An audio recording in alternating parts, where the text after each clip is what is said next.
But yeah, we are live. Hello, hello, hello, hello. Ladies and gentlemen, boys and girls, people of all ages, welcome to the Benefits Podcast. I'm Justin, this is Pansy. How you Yeah, doing? thanks for joining, everyone. I appreciate you. Yeah. Yeah. Thank you, everyone. Um, Again, for those of you who support us, who watch us, thank you all very much. Thank you for the feedback. Thank you for um, just coming and being a part of it. Uh, Real quick, I like to kind of reiterate what the podcast is about. I think it's important because sometimes people, or what the podcast, what the community is all about. It's really just about relationships. That's just to break it down simply. It's about business relationships, right? Friends with benefits, business benefits, relationships, networking, entrepreneurship, getting to know each other, all of that fun stuff. So that's what we're about. If you're catching us, if you're new and you're watching us, please like and subscribe because it helps us out tremendously. Trying to get us, I mean, we're still, tiny right now. We've been doing this. How long have we been doing this for now, Pansy? Like I don't know, a almost a few year, months, a few a months. couple months. Yeah, no, we've been doing it for, I would say, getting on close to a year almost. Like it's probably been like 8 months or something like that. But anyway, I so don't know. I'm trying. I'm not I like to, keeping track. I just know that we're staying consistent at yeah. least one a week, which is good, right? It's not Mhm, always on the same day. We mhm, move it around a little bit, but mhm, we're at least doing this once a week, mhm. bringing you guys new people to do business with, right? Or new things to learn. Mhm. Um, Hoping it sparks something in you, right? Instead of sitting around and just talking about getting things done. We're Yeah. trying to bring you people to help you get the things done. So, Yep. And if you're interested, we post in our Facebook group and if you're watching after the fact, we put the information in the description. You come join our Facebook group. We post, the upcoming podcasts in the Facebook group so you can jump in here live, ask questions, be a part of it, get to know the people that we're interviewing and other people in the community. So that's really where the rubber meets the road. Come in here and actually meet people. So, anyways, I'm really excited about our guest. Uh, he is a successful real estate investor. He's built an operation for himself, a machine for himself, and he's here to kind of share, not kind of, he's here to share how to do that, right? and he's one of my friends from And he's one of Chicago Pansy's friends. area. Yes, yes. He's one of the first people I met Hmm. in person from the different communities around here with the investment groups. So Nice. Yeah. it's awesome to have him here and talk. And yeah, we'll let him tell us about himself. Yeah, I'm gonna bring him up right here in just a second. Let's do this right now. Let's add Ellie. Ellie Goodman, how are you, sir? Hey, I'm doing good. How about you Hey, guys? great. Welcome. Thanks for joining us. Awesome. Yes, Thanks for thank you having very me. much. Yeah, thank you very much. And I know you're just like most business owners and entrepreneurs, you're a busy guy, so I appreciate you taking your time out to come do this and share share your knowledge and experience with us. Super valuable. Uh, well, so before we actually get started, for folks who don't know you or don't know about you, why don't you tell us a little bit about yourself? How did you get started? Where do you hail from? Give us a little rundown on yourself. Yeah, so hey everyone. My name is Eli Goodman. Yes, it's spelled Eli. I have been in the real estate business for about 7 years, probably 7.5 now at this point, full time in 2020. So that would be about 6 years full time running my personal business. The way I got started with this was back when I was about 18 to 20 years old or 21 years old, I was doing personal training, and that required me waking up. My first client was usually around 6 a.m. And then last clients could often go until 7 or 8 p.m. spread throughout the day. So I basically spend the whole day running around, chasing, getting clients together. And for a young guy living at home with his parents with no expenses, I was making great money. But that was pretty exhausting. And adding to that, I started doing some party and club promoting. Mm, So oftentimes Saturday night, I would go to bed at like 2 a.m. and then my alarm would go off at 5:30, which was very exhausting. mhm. A friend of mine wanted to become a real estate agent, and he would basically just go and study YouTube videos on becoming a real estate agent. He was 20 at the time, so the goal was turn 21, get his real estate license, and get started in real estate. Mhm. And he stumbled across a Lambo and a big check with an ad that said "Flip houses, no money down." Went down the rabbit hole, quit his job, started a business, bought a sports car, and went broke within 30 days, of course. Because as sure as everyone here knows, wholesaling is not as easy as dropping a mail campaign and making 20 offers and making 30 grand. So I decided it was a good idea to take the money I had made in my businesses and tell them I don't know anything about real estate, but I know something about business. Let me run the business, use my money to run that business while you do the real estate side. And as time goes on, I'll slowly phase into whatever that becomes. And we agreed. We did that for about a year, spent 8 months chasing leads, trying to get a deal, tried everything. And one day we watched one of those scammy looking webinars with no face and just a full hour sales pitch Mhm. and decided it'd be a good idea to give this guy $1,000. And a week later, we had our first contract, $80,000 for, no, sorry, $63,000 for a duplex in Woodlawn, which sold about 2 years ago for, I think, 440,000. So pretty good Nice. deal. Nice. After that, he just could not stay on top of the business. I left. I went to work for a fix and flipper, started all over again. And after about 6 months working with him, I got my first contract, 7 months, and a month later, my second, a month later, my third. And at the end of 2019, I said, I'm wasting my time doing everything else. Real estate's for me. And I took the leap into real estate full time. I said January 1st, 2020 and took the leap, went full time, and kept going. It's definitely been a lot of ups and downs, but using systems and my, I guess, friends with benefits, I've managed to stay in the water. Love it. Love the Awesome. plug, man. Thank you. Yeah. Um, well, let me ask you a question. Well, unless Pansy, did you have something you want to ask or?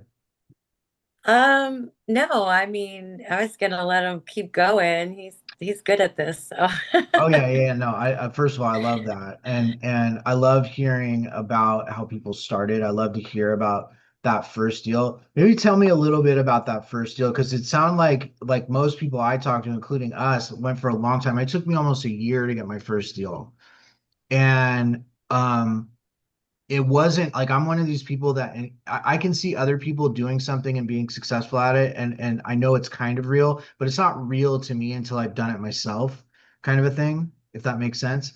And so it didn't become real to me until I got my first deal, right? Mhm. Um, what talk to me a little bit about that first deal. What was it that finally got the thing across the finish line for you guys? Yeah, I mean, the common question a lot of newbie wholesalers ask is like how to get their first deal or getting that first deal.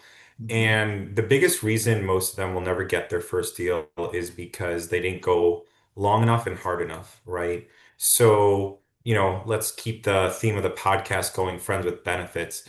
One Yeah, of the advantage of friends with benefits is that they normalize success, okay? So when you look at someone successful and you don't know them, you're going to look at them and say, they're successful, they're up here, I'm down here, and I need to get up all those stairs. But when you get to know those people as, say, a friend, what you're going to realize is they are you, but in X amount of years. Okay. yeah, So that person, say someone looks at me and goes, how do I get there? Well, do what I did over the last, say, 7 years, and then you'll get where I am in some way or another. Okay. And that's how I look at, say, the people I'm looking up to, yeah. right? You have to normalize that success. So, and the theory is what one man or woman can do, anyone else can do. So the steps to wholesaling are very, not necessarily easy, but very simple. And if Mhm. you just follow those steps over a consistent period of time, it may be one day, it may be 1 year, it may be 10 years. It doesn't really, we don't really know. That's kind of the tricky thing with wholesaling is that it filters people out.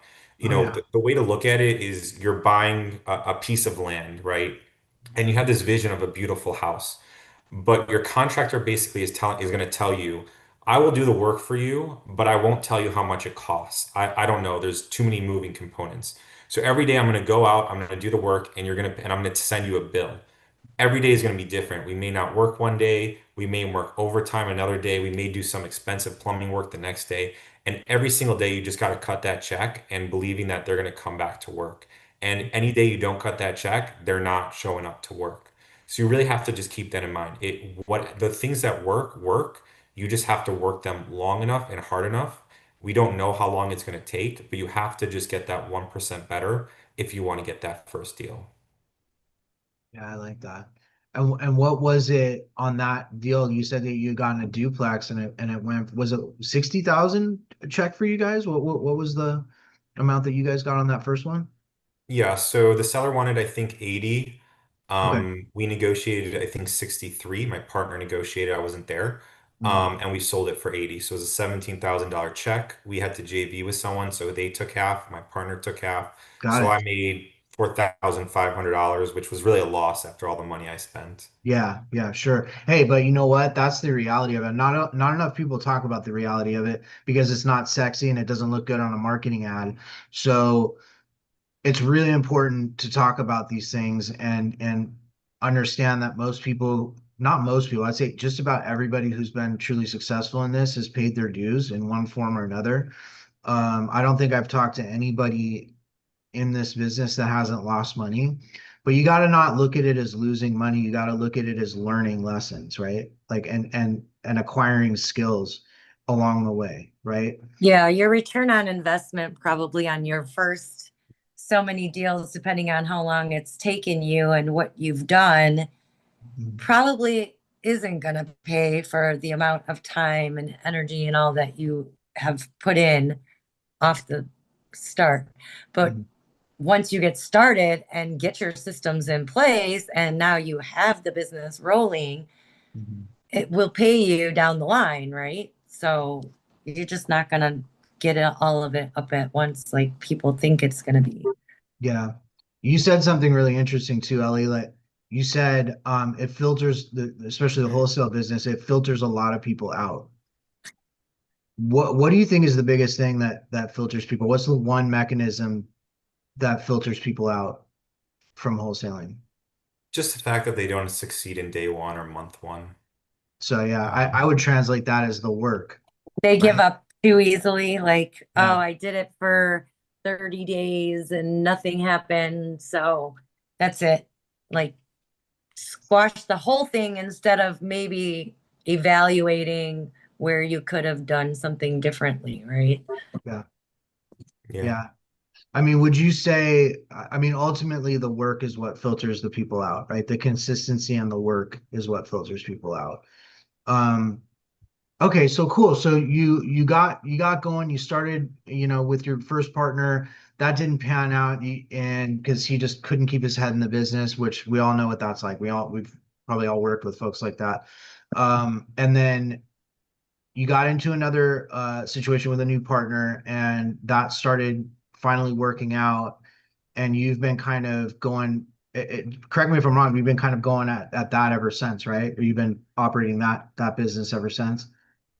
No, pretty similar situation. I kind Oh, of okay. realized after a couple months I was running the whole business, Oh, I see. I and see. he was basically dead. He was basically dead weight. So once I got to the point where I felt like I could do it myself, I left, and both partners have since somewhat stayed in business, but haven't really done anything. Yeah, yeah, very common.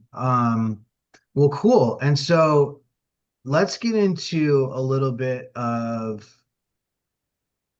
the operations and sort of the efficiencies that you've learned along the way as you've done this seemingly a lot of the work yourself. Maybe take us from the top. Like what are some of these, like maybe if we go from the top 10 things that help you run an efficient real estate operation. What are some of those things that you've learned? Okay, yeah. So the number one thing you have to understand if you're in real estate is that right now, like the biggest problem is everything comes at me at once, right? Like Mhm. I wake up and I have people on Facebook who want to deal. I have people in my Instagram DMs everywhere. Just people are coming at me and trying to grab attention. Okay, and I can't communicate with all those people at once, and I have to have a process to number one filter and systematize those people into a funnel, but a way as well as a way to keep on track of who's contacting me and who I have to need to respond to. Okay, so if I'm in a seller appointment, I had a seller appointment today, spent 45 minutes to get the contract, right? During that 45 minutes, I can't be answering calls or text messages or anything. And then the question becomes, okay, I'm done with this meeting and I have X amount of missed calls, X amount of missed texts, X amount of missed emails. How am I going to filter that? Okay. Everyone in real estate has this problem. Okay. So how do you need to create systems to number one, put everyone in a funnel, and number two, to get back to everyone. Because if you're not responding to text messages, if you're not responding to phone calls, you are missing opportunity. Okay. So let's talk about the first step, which is filtering. Okay. The number one thing I'm going to do is I'm going to put people in different buckets, right? The people I'm communicating with are primarily going to be buyers and sellers, right? As a wholesaler, that's the bulk of my operation. Sellers one, buyers two. Okay, Mhm. every single seller is going to have a source where they come from. Okay, Mhm. that would be right now. I've got mailers, Facebook ads, and Google ads. Mhm. Okay, and Google organic search. Mhm. Yeah. So the sellers that get a mail card get a phone number, the sellers on Google get a phone number, and the sellers on Facebook get a number. When the Mhm. seller calls that number, my phone rings and I know that I have a new lead from a certain source, okay? And I can now know how qualified that lead is and how important it is. If it's a Google lead, I have to jump on it because they're on Google with a billion search results. If I Mhm. don't answer that call, very likely they'll call someone else. Same with Mhm. a mailer and Facebook ads. But with a mailer, it's a little bit more flexible because they have the mail piece they're calling me. So I don't feel like I'm not too nervous about them going somewhere, but I always want to answer that first call. From there, once I take that first call, um, I'm going to filter them to a different phone number, which is all my sellers' phone numbers. So when that number rings, I know it's a repeat caller, and I know that if my phone's ringing and I got a new lead and a repeat lead, I'm going to go for that new lead because that's going to be the most important. All calls are going to get routed through my CRM. So if I go on a meeting and I have seven missed calls, I'm going to have a task list of seven missed calls. So I can do my appointment, come home, and say, it's going to say, here's seven people to call. If I call them back and they don't respond, it's still on my to-do list. If I call them, have a conversation, I can delete that task or put it down. Similarly, all my calls are recorded. So if I need to take a call while I'm in the car, if I take five calls when I'm in the car, all my calls get recorded and transcribed by AI so Mhm. that I can come home, just look at the notes and be done. Okay. And that's really important because if you're taking a call, I had this situation, a wholesaler called me with a bad deal. I'm in the Mhm. car, we had a conversation. 3 hours later, I got home, totally forgot. I know yesterday was a drop dead date. Wasn't a deal, but if it would have been a deal, I totally would have forgotten about them. Yeah, So that's an sure. important question. It's like how are you filtering your calls and text messages so you respond to everyone? Another basic one I do is I'll never read it. If someone texts me, I'll swipe down, read it, and then swipe out of the way. And then at the end of the day, I'll have all my unread text messages, voicemails, missed calls, and I could Mhm. just start going down that list. But more Nice. importantly, is also putting people into systems that they know how to communicate with you in an effective way. So, Mhm. for example, telling my buyers, "Hey, you want my deals?" I'm not going to call and text 1,000 people individually. You get on my buyers list. I email out a deal. When something's interested, you respond to that email, not my phone number, because if you respond to that email, I'll know exactly who you are and what deal you're interested in. If you text me and I have three available deals, I don't know who you are, Mhm. um, or which deal you're interested in. And if Mhm. I need to take a couple days to get, let's say a bunch of buyers respond, they need to schedule an appointment. I can Mhm. easily filter all my emails by a certain property address and respond to all of them right away. Yeah. But telling people how to contact you, what the best way is, and making sure you have systems in place is the most important. Now, do you have a website that you post your properties on as well that you can send people to? Yeah, I have the website. They're going to go on, they can go on that and see available deals, but it's really just basic information just to get them enough to reach out. I Got don't it. like posting like addresses. It's Sure. really just like property in this area. Here's a couple pictures and some very basic details. Very basic. Yeah, that makes sense. That makes sense. So what CRM are you using? Yes, I'm using REI Blackbook. That's what I've been using the last 6 years. Oh, nice. Okay. Every day I wake up, I open my Gmail, I open REI Blackbook, and I get to work, and those tabs will stay open until I'm done working, and usually even afterwards. I would have bet 50-50 you were gonna say go high level, but that's just me. That's the No, most popular one so the most far. popular one, yeah. No, but I like that REI Black Book. I'm gonna have to check that out. Um, so you've got a funnel system, right? So you've got it set up to obviously, top of the funnel, filter people out, know who to respond to, when to respond, how to respond. And they also, your buyers on the other side of that, your buyers know who to respond to and how to respond. Keeping track of missed calls. So when you get a missed call, it shows up as a task in your CRM. So it says, hey, you had a missed call from this number. It's a task. You literally have to go in there and check done once you've called them. So you call them and you don't get a response, it goes into a follow-up loop. Is that what I'm hearing? So like if they didn't answer the phone the first time when you call them back, you put them into a follow-up loop, or how does that work? Follow-up campaigns would definitely be like a whole nother conversation we can go into probably in a minute. Yeah, But sure, typically, sure. the way I'll work is if I have a task, Mhm. and let's say I have a missed call, I'll call them back, hit them with a text, and Mhm. just leave the task going for a couple days. Oh, And got then it. just, next day, or maybe they call at 9 a.m., call them right back, no Sure. response, hit them in the afternoon, hit them at night. And then at a certain point, I'm just going to say this person's not responding. I'm going to hit them on put them on a drip Put on campaign. a campaign, put on a drip. So, Yeah. Ellie, I have a question. Okay, so you have this system set up. Um, are you the only one speaking to your incoming inquiries at all? Like, or do you have somebody else working with you? Yeah, I had an acquisition and a VA earlier this year, but I let him go and starting over, building things back up, and probably in early next year I'll start hiring again. So right Oh, now okay. I'm doing everything. Nice. Okay. All right. Yeah, I I know it's a mean, lot of work, man. and you probably get a fairly decent amount of incoming opportunities because you've been doing this and putting yourself out there for several years now. I mean, we met already like 3 years ago or so, I think, maybe longer. I don't even remember. Uh, but Yeah. and I know each time you do your events and things that it gets larger and larger. Mhm. So, which awesome. And you also have a Facebook group that you started, right? And that Mhm. has grown quite a bit. So I was just wondering, like, that seems like you would get a lot coming in for just one person to be handling everything. Yeah. Yeah, I mean last month I think we generated about 100 leads, so it's definitely very crazy, but the systems make it very doable. Yeah. Well, and you're full time, so that's what you're dedicated on. You're full time and you've got a good system that helps you keep everything organized. So, Have you from implemented some of the response with AI? The AI integration within our CRM is very limited.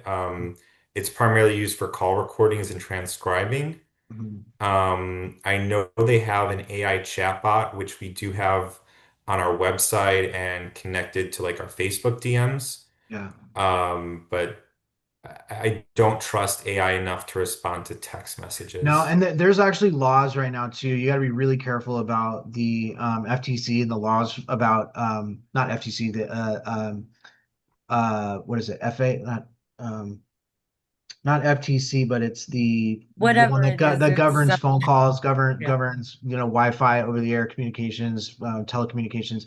Anyway, so there's laws on this for using AI to one do outbound communication and also for inbound communication. So you got to be careful with that. Are most of your leads right now coming in? Are they mostly inbound from ad spend? Yeah, 100% inbound. I'll 100% probably inbound. start Okay. dialing if I have more time. Right. Okay. So ideally, would you say, like in a perfect world, you'd have your inbound portion and you'd have maybe one or two VAs doing outbound calls all day? In a perfect world, I do 100% inbound. Oh, okay. I've just found those leads have better conversions, shorter time cycles, most importantly. Mm-hmm. It sounds good, paying $2,000 for a lead, but when it takes 6 months to a year to close, I'd rather pay a little more to start cycling cash faster. Yeah, that makes sense. 100%. Um, and you said, well, what are the ad platforms that you're using currently? One more The which time. platforms? What ad platforms are you using right now? Mailers, Google organic search, Google ads, and Facebook ads. Okay. And so I heard something really interesting the other day. um, actually yesterday, not the other day. We were talking about, there's another successful wholesaler that was talking about touch points. In other words, how many times do you need to touch a contact, reach out, communicate with a contact before they either sell to you or buy from you? And I think early 2000s, 2008, 2009, it was like you really only had to touch 7 touch points. So you'd have to call or reach out and communicate with that person about 7 times before they would eventually sell to you, or finding buyers, they would eventually become a buyer of yours.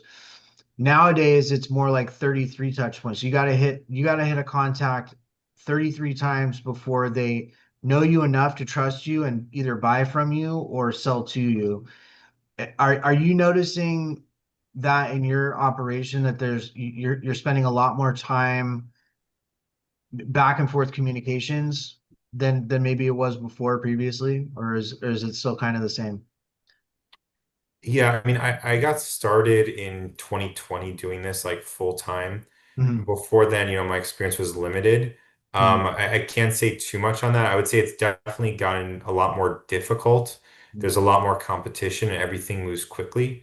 It's like Hmm. anytime you figure out some kind of niche way to market, someone creates a course and markets it to everyone. Yeah, yeah, So yeah, you have some kind of niche and then someone else kind of comes in. yeah, The market right now is just so crazy that, some sellers are being realistic, some sellers still don't know what's going on. yeah, Same goes for buyers. Buyers are just very uncertain right now. So it's yeah. getting messier. Sellers understand the options that they have more and more. Hmm. So it's definitely trickier. I would say everyone I've spoken to right now is working a lot harder than they used to. Hmm. Back in the day, I'd say probably pre my time or maybe in the beginning of my time, you pick Hmm. up the phone, you make 20 offers and you get a deal. Now Hmm. you're really having to master everything. Your marketing's got to be on point, your sales process has to be on point, and your follow-up process has to be on point if you really want to win in this business right now. Yeah, that's the hard truth right there. But so if you could go back, I always like asking this question, but if you could go back and ask and talk to your earlier self when you were first starting out, what would you say to yourself? What kind of advice would you give to yourself? Yeah, I would say definitely go harder, faster. Hmm. Put your chips in more, because like I just said, I like those that. those wells dries up quickly. So a lot of things I'm hitting now, if I had done this earlier, I'd be a lot better off. Yeah, Yeah, I would say that's it. Like get started faster and hit harder, quicker. I like that. It's all hindsight, right? I mean, Yeah, you Yeah, but you right now have you're people five. tell Yeah, us. but in 5 years you'll be telling yourself the same thing right now. Well, So yeah, I mean, but if you always look at it like I could have done this, I should have done that, blah blah blah. You know what I'm saying? And look back, but you don't know that because there's a part of the journey that we had to take to learn certain lessons, right? sure. So you could Yeah. think that there's a shortcut, and I heard something similar to this not too long ago, but you think that there's a shortcut to get to your destination, right? But really, ultimately, you still end up in the same destination. So whether you go around to the left or you go around to the right or straight through, the destination is still the same. You just Mhm. have different journey on each of those choices that you make, right? I would say in a lot of cases, people looking for shortcuts end up spending way more time and way more money trying to do the shortcut way than they would if they had just stayed consistent and stayed focused on one strategy, right? Or not, maybe not strategy, but stayed focused on one path than trying to find the shortcut. But I also ask that question not to say like, hey, woulda, shoulda, coulda, but for people, especially new people, it's important for people to hear that from somebody who's seasoned, right? Because there's a lot of people that, and I'm guilty of this too. You get in, you hear the marketing and the idea is like, oh, I'm going to get this done. I'm going to make 50 grand in 2 weeks. I'm going to get in and, close a deal. I'm going to get 50 grand in 2 weeks. And it's just not, I mean, there does that happen? Sure, but that's the exception to the rule in almost every case. There's a little bit of luck that I've seen in this business, just like anything, there's a little bit of luck involved, but most of it is just hard grinding and putting in the miles and the work to get it done and to stay consistent with it. Ellie, I have a question. So you did mention you paid $1,000 for one mentorship, correct? Ooh, I was gonna ask that question. Yeah. Go. Love it. Is that Um, it? Is that the only mentorship you ever joined? Or so was yeah, let's talk about mentorship. That wasn't a mentorship. It was more of like labor. So they set up our Google Ads and then they just had some basic video courses on running it. Mhm. Over the years, I have paid for a number of mentorships. I would say a vast majority of them were not worth the money I paid. So my advice to someone here, if they're looking to start a mentorship, is number one, why are you joining? Are you joining because this is the next step in your career that you need to master and you need to learn? Or are you getting sold a course from stage? So really ask yourself that question because what I've seen is most courses I've joined have moved the needle a little bit, but typically you're not going to get, they're going to kind of show you that 1% of people who paid for the mentorship and became millionaires overnight. But you Mhm. have to understand within any mentorship, there's going to be three categories of people. There's the successful no matter what, right? Those people were destined to be successful. The mentorship was just a catalyst, right? So that would be someone who maybe is making a decent amount of money fixing and flipping. They join some mentorship that shows them a more advanced way of doing it, and then they take that and just grow it. The next are going to be the people who will never succeed, no matter who they hire, what they read. They'll never be successful. They just don't there's nothing wrong with them. They just don't want it bad enough to put in the work needed. And then the third are going to be those people who need that helping hand and got that mentorship. Most people are going to fall into one of two, which is the people who are going to succeed no matter what, or the people who will fail more than not. And so Mhm. before you buy a mentorship, just ask yourself if you're ready to make the investment to Mhm. get the investment out of what you made. Yeah. And Right. and I agree with you. Like, um, I haven't joined many of the mentorships that I've been offered to. Um, and it's nothing against any of them. I just didn't feel like I don't know. I feel like some of them are like more of to join a clique kind of thing. Like, we're only going to do business if you're in here. And I get some of it. I guess it's to filter out some people, right? Mhm. But at the same time, I never really liked the click thing and Mhm. having to do certain things and jump through certain hoops or whatever, pay a certain amount to be included in things, right? So I just always felt like if someone shows that that they're willing to do the work and whatnot, and you've already mastered it, why not pull them up with you, right? Like, I get people that don't want to do the work and want to just sit back and take your time and whatever, but not everybody's like that. Some people just they don't have the money to put into a mentorship right away or feel that they should have to do that, but they're willing to do a lot of work and learn the business, you know, it's like just if they had the right opportunities, right? And that's one reason why I like doing this podcast is because I want to bring people in that need these opportunities, but Mhm. also people who are willing to share what they do have and give those people to see there are those opportunities out there. You just have to get in the right room, right? Talk to more people. I would say, as far as paying money for a mentorship, Pace says this all the time.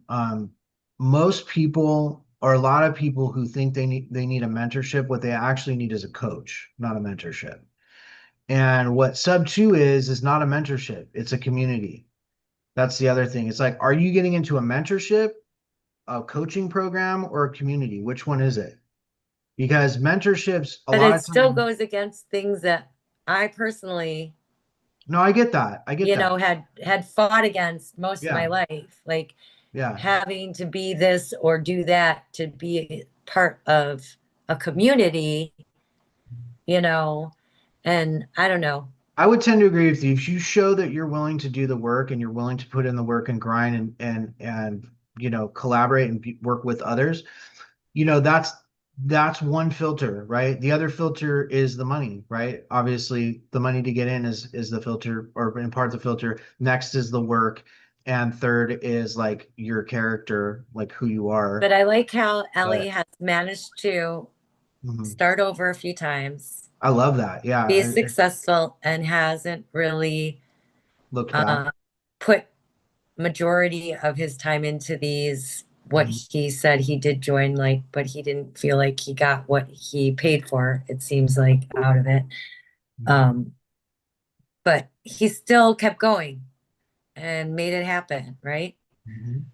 Yeah, I mean, I think a lot of people, when they're looking to get into mentorships or coaching, and I know this because this is what I was looking for, this is what I wanted, still Mhm. would love for it to happen, is like a Mr. Miyagi type character, Yeah. where one day their back is against the wall, and Mr. Miyagi comes in and tells them to sand the fence and paint the walls, and they're doing this stuff, and next thing they know, they become a millionaire. But that's not really the reality of what happens. Mhm. And the reality is because most of the time, if Mr. Miyagi were to show up to their doorstep, they would close the door on him. I think it's a common misconception that people want to be successful, people want to be happy. I remember the first seminar I ever went to, he told me that. He said, um, most of you probably, he said, most of you probably invited friends to this event and they didn't show up. And you just have to accept them as who they are. You don't have to make them successful. They don't want to be successful. They don't want to be happy and they want to be miserable, and that's okay. And it really took me years to understand what he was saying and it hit me when I would help someone out and they just, I'd see them like getting up, getting up, getting up, and I'm like, okay, we're almost there. Like if we just keep doing this for 5 more years, we can become a millionaire, right? Mhm. And right when they're at that point of that tipping point, they're just going to get mad at you for some petty thing, and they're just going to destroy the relationship. They're going to talk trash on you, Mhm. and you're just going to regret all that wasted time. Yeah, that's Mm. a really hard lesson, man. That's a lesson that right there is a mini masterclass in human nature because yeah, they're subconsciously there are people walking around, and I'm no exception to this. People are walking around with trauma, things that are unresolved, subconscious blocks that are in their brains that are going to just prevent them from being successful. I don't know if I agree with people don't want to be successful. I think that people at the surface want to be successful, but there's something way deeper sabotaging it, whether it's belief in themselves, whether it's, just their baseline not wanting to do the work. So I guess you could say if that's how they're behaving, then that shows what they truly want. They truly want something handed to them. They don't want to actually achieve the success. They don't want to earn the success or do what it actually takes to get there. They just want the easy button, and we all know the easy button is just another version of hard, right? You're choosing the difficulty that you want. Do you want the difficulty of building something and putting in the work to become successful, or do you want the hard of regretting not doing the work and just not being where you want to be and all of that? Like you got to choose your difficulty, right? We've heard that plenty of times too. But that's a really difficult lesson. It sounds like you're talking from a place of experience there with Oh folks. yeah. Yeah, yeah, I think that'd be an interesting debate. Do yeah. people want to be successful or do some people actually want to be unsuccessful and miserable?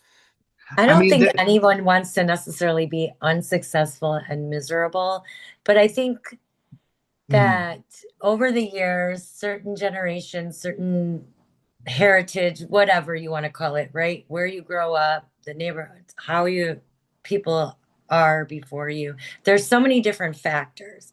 And like the bar was set so low. Like you just had to, in some places, just not be a drug addict, just not be an alcoholic. You know what I'm saying? And mhm, I'm not saying that to like be rude to anyone who's fought those issues. It's nothing, Like, I'm not judging. I'm just saying there's certain things. And I say this from experience too, growing up in a household with a single parent, right? We grew up very poor, right? She did everything she could that she thought she could to take care of us. And Mhm. it's more like a survival thing. And then it's like when you get to a certain point where, well, I work just amount of enough time and I make enough to pay the bills that I do have. And so I could just not do anything after work, right? Like I'm okay working till I'm 60 something years old, 70 years old to get the SSI because that's what like everybody did. Yeah, And to there's see there's it definitely that for that sure. there's something different, Mhm. but you just have to do something different, Mhm. to get there on top of what you're already doing because you still have to pay your bills Mhm. while you build this. And Mhm. what's currently paying the bills is that 9 to 5 or whatever, that regular job. Mhm. And Yeah, I so, mean, I think that would actually be a very interesting debate. That's maybe for another podcast of yeah, whether Yeah. people are afraid of success or have limiting beliefs versus people who generally do want to be upset and miserable. The reason I said that is say that is, there is a difference between contentment. I have a lot of friends who, they're okay with working 9 to 5 and waiting it out.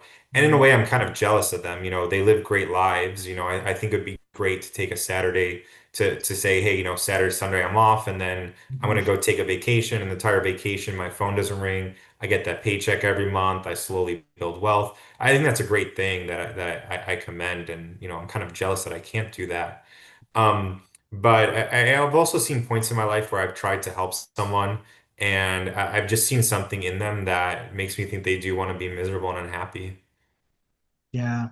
Well, let's get the train back on the rails a little bit. So we Yeah. started with and that's all of your points are very, very good. But Pansy, both you guys' points are really good because we could talk about that for the next 3 hours. But yeah, there's I like also, I it. mean, and our one of our attendees brought up something, Donna brought up something, a fear of unknown, fear of failure. That's all a part of it, right? It's all a part of it. It comes down to subconscious and the way you behave. But so we start at the top of the funnel. You need to have systems in place. You need to have leads coming in. You need to have systems that allow you to know who's calling, what's coming in and who to get back to and when to get back to them. You need to have, in your case, in a perfect world, inbound leads would be all inbound leads. You have stopped and started three different times now, right? Just to be clear, you built up with one partner, stopped, built up with another partner, stopped, and now you're on your third, and you're doing it yourself right now, right? You basically running the operation yourself right now, correct? Yeah, I mean, there have been multiple iterations, whether that's Right, marketing campaigns that run dry, but right, it's a lot of right. stopping and starting. Sure. So what would you say the next most important thing is in order to operate an efficient real estate business? Yeah, I guess Besides, the next, oh, go what ahead. was that? Oh, no, no, go ahead. I didn't mean to cut you off. Yeah, I mean, I guess the next systems and processes that I really have to master is outsourcing. And that Ooh, would be taking whatever systems I have in my head and putting it down into something that people can do in a dummy format. I don't mean that like people are stupid, but just a very simple, easy, repeatable process, yeah. as well as me staying on top of them, ensuring they're doing that actual process, tweaking the process where I see holes, and then having measurable goals that they need to hit. Yeah, I like that a lot. Well, it's like they say, simple scales, complex fails, right? Especially when you're first getting started. I'm super guilty of this. I And I would say this is true for anybody that comes from like a kind of techie engineer background. We overthink stuff, we overcomplicate stuff, and you end up one way or another, you end up learning like all that time and energy that you put into building a thing before you even understood the business you were in. People fall into that trap all the time.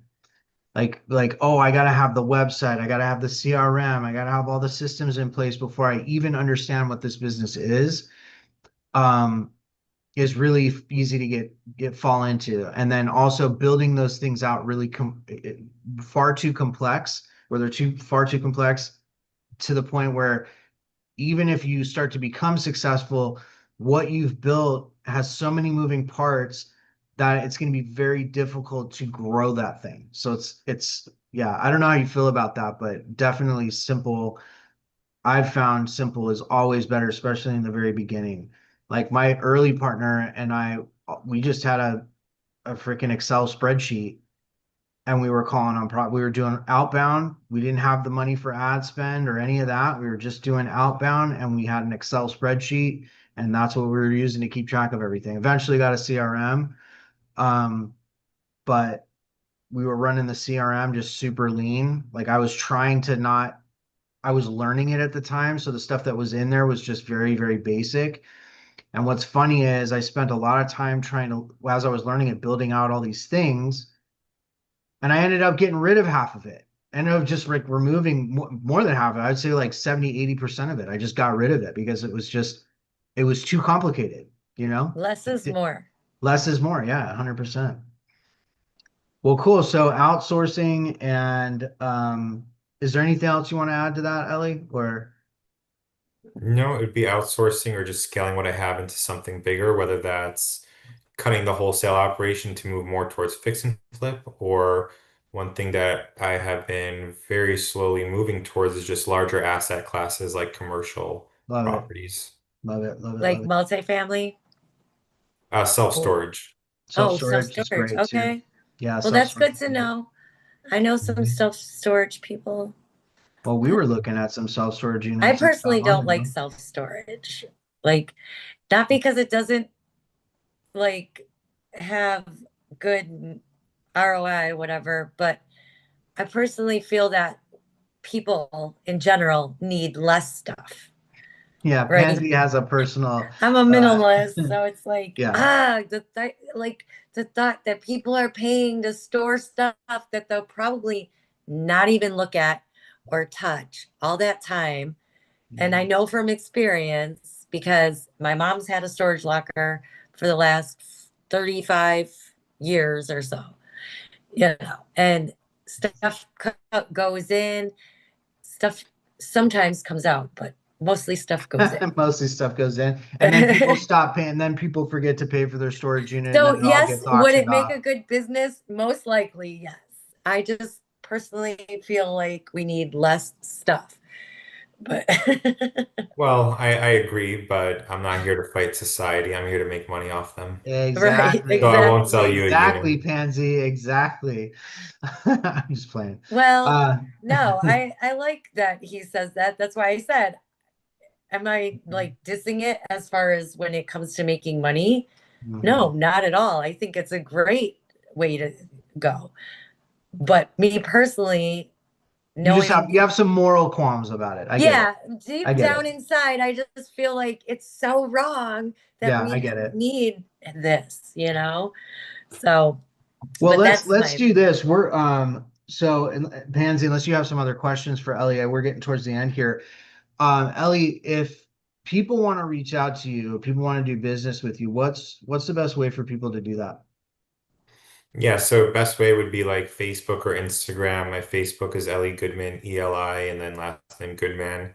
You'll see it. Connect with me in my Facebook group. Mhm. Um, uh, go to some of his events that he puts on usually, Talk which about are, that for a second. What are these events that you're putting on? yeah, so that's actually a very interesting story that kind of ties in a lot of things we talked about. Mhm. So back in 2018, when I first got started, I attended a real estate seminar, and it was a free seminar. I didn't know what that meant at the time, but it basically meant that they were pitching a $15,000 mastermind, which, as a 21-year-old guy getting started in wholesaling, I couldn't afford. So I got together 4 or 5 people from that event and said, we're all in Chicago. We're all looking to get started. Let's meet every 2 weeks for a coffee or whatever and discuss what is or what isn't working in our business. Sounds great. Instead of paying 15,000 for a mastermind, I just set one up for free. We set up the mastermind and got back a couple days later. I said, okay, in 2 weeks, let's do our first event. And absolutely no one responded. I think we met up with one of those other people, and that was it. So I said, Mhm. okay, if I can't make this work with 5 people, let's just get more people. So I just start adding people to this group chat and we chat about real estate or whatever. And at one point I said, okay, this group chat had 50, 60 people, but no one can find it. So let me put it on Facebook. So I started the Facebook group, which now grew into 20,000 people. Mm. Um, in 2021, Pace Morby was coming to Chicago to do an event with Jamil. So I went to that event, and when we're outside, I hear Jeffrey Ma, who's my partner in the meetups, talking, and he basically says how he does a meetup once a month or once a week at his restaurant, and a couple people show up. And I basically said to him, "Hey, I got this Facebook group. We got 4 or 5,000 people. You got the restaurant with the meetup. Let's do this. You handle the event and just the day of, and I'll promote it to my Facebook group and get that going." And we gave it a try, and it's been going great. We've been doing that for, I guess, 4 years, coming up every single month. I think we haven't missed a single month. We are going to take off some time because Jeff just had a baby. I'm getting married. Yeah, he did. That's right. That's right. Yes, Mm. Jeff's Nice. wife just had the baby this week. Mhm. I'm getting married. My sister's having a baby, so most likely our next event will be in March. That's But awesome. thankfully, And you it's been guys a great hold these way. at, I'm sorry, you hold these at the restaurant, the events? Yeah, we Yes. do first Tuesday of every month, 6 to 9 p.m. at Lawns, Chicago. Nice. Yeah, Nice. that's That's Jeffrey amazing. Ma's parents' restaurant, right? Yeah. Yeah, no, that's amazing. That's amazing. I Yep. love I've that. been several times. Not enough, but several times. Well, yeah, Ellie, you need to come into our Facebook group and start posting about your events in our Facebook group too, so people can go take part. So, well, I'll tell you what, I really appreciate you being here, Ellie. This was very, very valuable. I got a lot out of it personally. I hope you guys got value too. And don't worry about the contact information for Ellie. We'll put all that information in the description. And actually, Ellie, you can do me a favor and put that information in the chat for me so I can make sure we get that and put it on the recorded video afterwards. But really appreciate all you guys being here. Appreciate folks that are watching. Again, if you like what we're doing, if you like the video, like and subscribe. Join our Facebook group. It'll all be in the description.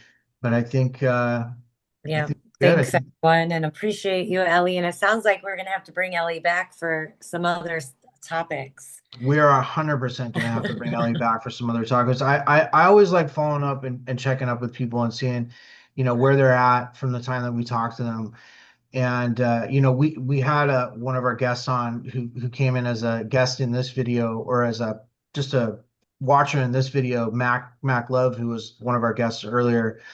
And a lot of these things that Ellie's talking about, Max spoke about also because he's also got a wholesale And operation he's also in Chicago. and he's also in Yep. Chicago. So, again, the grind, the work, doing the work, being consistent. And he brought up something, I won't get too much into it, but he brought up, a lot of these groups and mentors and gurus are talking about just take action. And a lot of people fall into that trap. Nobody's telling you to just go take action without knowing what you're doing, right? You don't need to not understand every little facet, but take educated action. You don't need to Thanks, go out John. there and be a knucklehead and get yourself into a whole bunch of trouble unnecessarily. That's what the community is for. That's what we're here to help with. If you're unsure about something, before you make that move, maybe get a second set of eyes on it. Let's just put it that way. Anyway, I'll leave it at that. Thank you everybody for being here. I'm Justin and Pansy, Friends with Benefits podcast. We will be back again for episode 36? Good Lord. I know.